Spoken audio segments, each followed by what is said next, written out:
Dear friends, this is Prithviraj from Bangalore connecting with you once again through this short message on where is our treasure.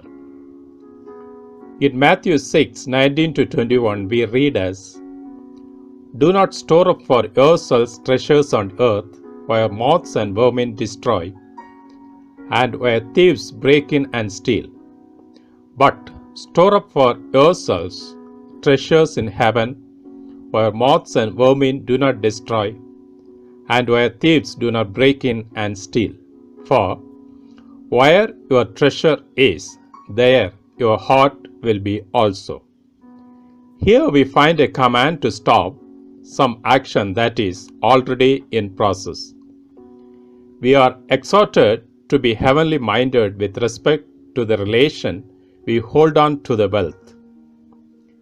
We are told to stop the habit of storing up temporal treasure on earth, which we cannot take with us to heaven.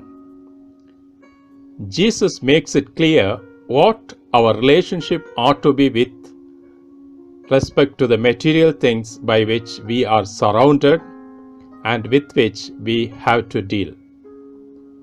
We notice two types of earthly treasures mentioned here, which are liable to be corrupted or taken away. First, we see garments which may be destroyed and found useless for wearing. Secondly, we find valuables which may be stolen by thieves. In this context, the treasures points to a form of Eastern wealth, that is the costly garments of rich material often embroidered with gold and silver.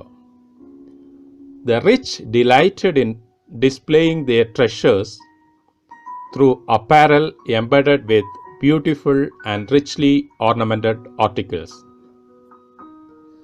The moth is a small insect that finds its way to the cloths and garments. The moth would destroy their apparel, and thus all their treasure would be wasted away. The houses then were made up of mud walls, and it was easy for thieves to dig through the walls and take away the valuables. The point highlighted here is that no sort of worldly riches and treasure is safe and can be depended on.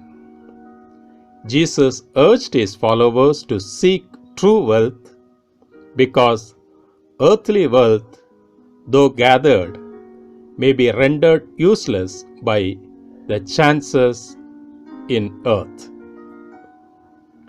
Jesus warns us of the snare that comes through the love of money and love for earthly things.